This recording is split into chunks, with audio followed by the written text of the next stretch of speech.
Hello everyone, Brewski here. I've been playing a lot with the Revamped Sacrier and having a ton of fun. A friend asked me for some advice, and I've seen a handful of people asking, so I decided to make a video. The Sacrier has always had three main roles to fill in the party, being the tank to take damage away from others, being a berserker who deals amazing damage when properly set up, and a positioner that pulls targets close and swaps places with others as needed. I'd have to say the largest difference between the last version and this one is that in the old one you needed to play all three roles together in order to really succeed. If you weren't taking damage, you weren't dealing a lot of it back, and you'd often have to move characters and NPCs around to encourage them to attack you, but not so much that you die or come close to it. Now the player can pick a role to specialize in, while still having some access to the others as needed. Earth for tanking, water for damaging, and air for positioning.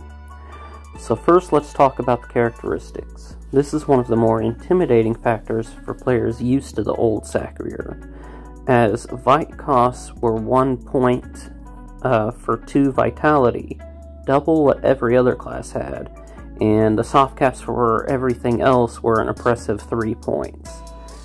Gives you 1 stat. So that made the decision really easy. You just put all your points into vitality. Now the revamped Sacrier has been brought to the general standard. 1-to-1 Vite and 1-to-1 stats, with cost increases at every 100 stat points. This is the first part where your decision of specialization matters. I recommend everyone start with a mono-elemental build, as it's easier to build and generally more effective in combat. Your goal should be to have 395 in vitality and 300 in your stat of choosing by level 200. I encourage you to alternate between the stat point and vitality in increments of 100, so that you first put 100 into the element, then 100 into vitality, then back to your element. This will allow you to maintain both decent damage and health as you climb the levels.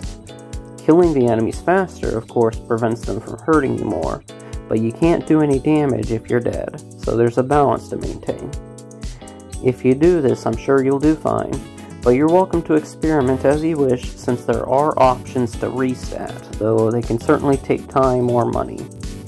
Also remember that strength increases how many pods you can carry, which is useful if you want to become a gatherer or a crafter. Chance increases how likely monsters drop items, and agility increases dodge and lock, further improving your mobility and positioning tools, as well as critical hits. So now I'll go over the spells the class can use. First are the spells for every Sacrier build. Most importantly, Martyr Punishment and Vital Punishment are your Berserker button and your Tank button respectively. Martyr increases your power by 150% for 4 turns, then also allows you to gain power proportional to the damage you receive. All of the damage you take in PvM, but half of the damage you take in PvP. This caps at 400% power in 1 turn, and lasts for 2 turns, and is stackable. So you can get 400% bonus in 1 turn, and then 400% bonus in a 2nd turn, allowing you for a maximum of 950% power bonus.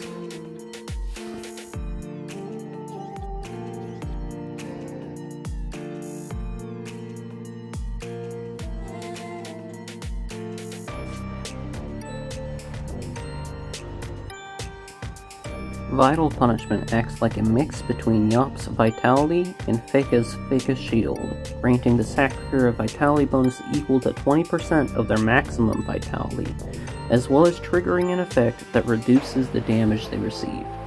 For each hit received, the Sacrier reduces the damage they take later by 5%. This caps at 75% taken for 1 turn, and the effect lasts for 2 turns and stacks, reaching a cap of almost 56% damage received. While Vital Punishment is in effect, the player also deals 10% less final damage. Do keep in mind that using one of these two will place a cooldown on the other for 2 turns, forcing you to commit to the roll during that time. And if you switch from one to the other, the effects of the first one will be removed. As a result, when switching from Martyr to Vital, do so after you've done your attacks for the turn, and when Vital punishment ends, try to have more HP than the Vitality bonus or else you will die. Punishment, Just Punishment, is an attack spell that hits using the Sacrier's best elements, with a bonus based on their eroded HP. This is best used in a fight that's gone on for a while, either because you're tanking well or a healer is keeping you standing. Generally, don't count on the bonus damage to do too much, although I have hit 1k once before when the circumstances were right. If your stats are tied, the element is chosen with Earth as the highest priority, then Fire, then Water, then Air. Flying Sword inherits some stats from the Sacrier, and also hits in your best element. This means that Agility Sacriers can use it as a locking tool. It also has interactions with Sacrifice and Life Transfer. Attraction lets you pull enemies from across the map straight to you, as long as you have linear line of sight. Transposition allows you to swap places with a target. This will always put the Sacrier in the gravity state, which prevents the use of light speed and the swapping effect of projection. Gravity from other sources will prevent the use of transposition. If the swap target is the Sacrier's Flying Sword, the Flying Sword immediately dies. If the target is an ally, it places them in the perfusion state for 1 turn. Sacrifice casts an AoE effect to support your allies, forcing direct damage they would receive to be redirected to you, which also triggers your punishment boosts. Poison and pushback damage still affect the attended target. If Flying Swords were within the AoE, they immediately perish and grant half of their current health to the Sacrier and any sacrificed allies. The Sacrier doesn't need to be in the AoE to get the heal. Life Transfer gives 10% of the Sacrier's health to their allies within an AoE and grants them the perfusion state for 2 turns. Non-Sacrier allies in the perfusion state restore health when enemies are hit by influx, puncture, and assault, or the attacks of the Flying Swords. For the most part, these are generally good spells you'd use anyway, so this makes them even better in the right situations. The class temple spell, Purge, unbewitches the Sacrier and grants a final damage bonus of 10% for 2 turns. While this won't get rid of your punishment modes, it will remove the power and damage reduction bonuses granted by receiving damage, as well as any other states, whether good or bad. So this is a situational spell that requires you to weigh the pros and cons.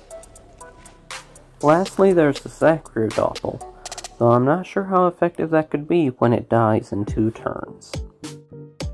Now we're on to the spells specific to each element, starting with Resilient Earth. Condensation steals health in a 2-cell cross AoE and pulls targets towards the center.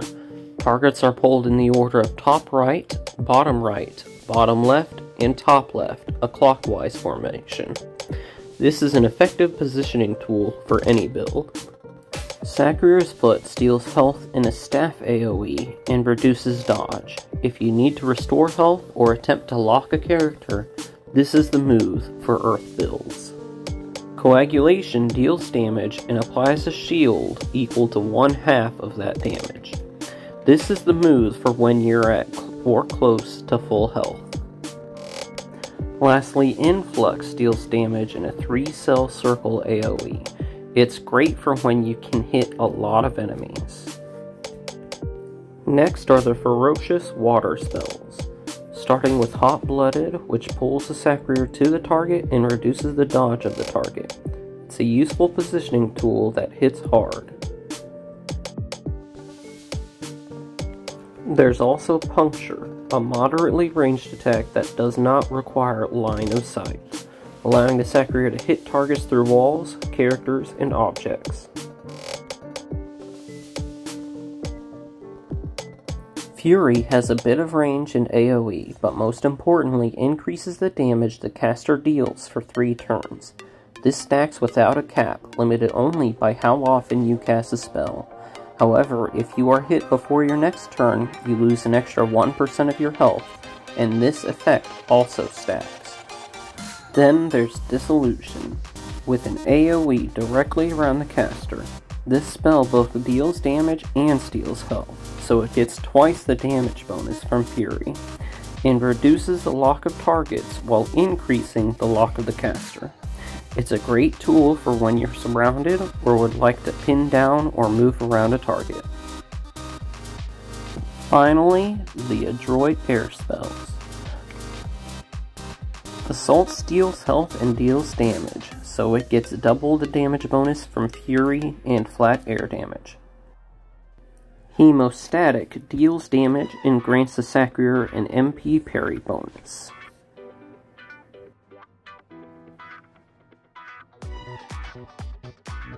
Projection swaps with an adjacent target while dealing damage. With light speed, the Sacrier jumps 4 spaces, applying a state that deals damage to enemies that were in the path at the end of the turn. If you don't jump over any enemies, then it can't be used again in the same turn.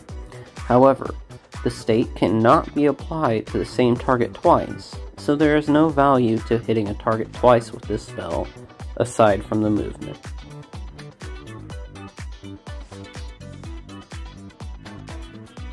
There are a handful of elementary spells that are worth getting as well.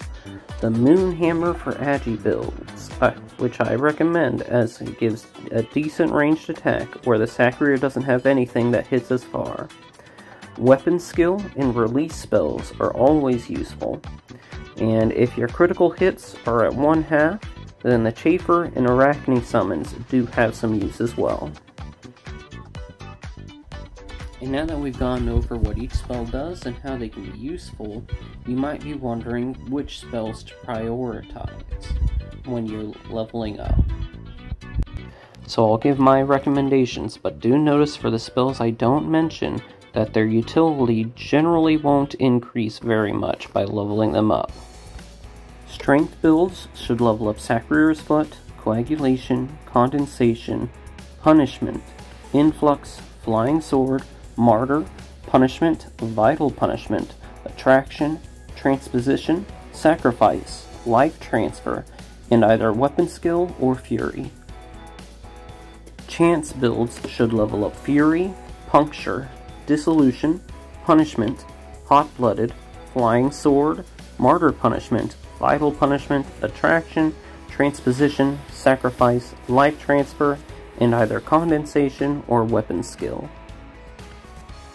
Agility builds should level Projection, Assault, Punishment, Hemostatic, Light Speed, Moon Hammer, Flying Sword, Martyr Punishment, Vital Punishment, Attraction, Transposition, Condensation, then your pick of either Weapon Skill, Fury, or Sacrifice.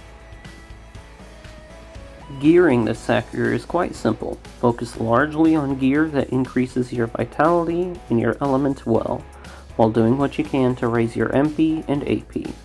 MP is a bit more important than AP due to the positioning role all Sacriers can play, as well as the limited range on their attacks. If you PvP, range is important, but otherwise it can be skipped. Summons only needs to be raised if you use Chafer and Arachne, otherwise 1 to 3 summons will do great. If you have the option, after keeping this in mind, use gear that increases percent resistance as well. While getting bonuses from damage is nice, it's generally better to just take less damage.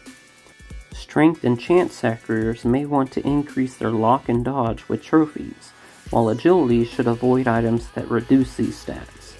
I also recommend shields with the Tenacious spell, as the effect comes to play often. To summarize, Sacriers fulfill the roles of tank, damager, and positioning in unique ways, and do so with the tactical freedom of choosing a specialization but adjusting with each turn is necessary. They are limited in offensive range, but have many tools to move the board around, support allies, or build up their own damage for later, making them always useful.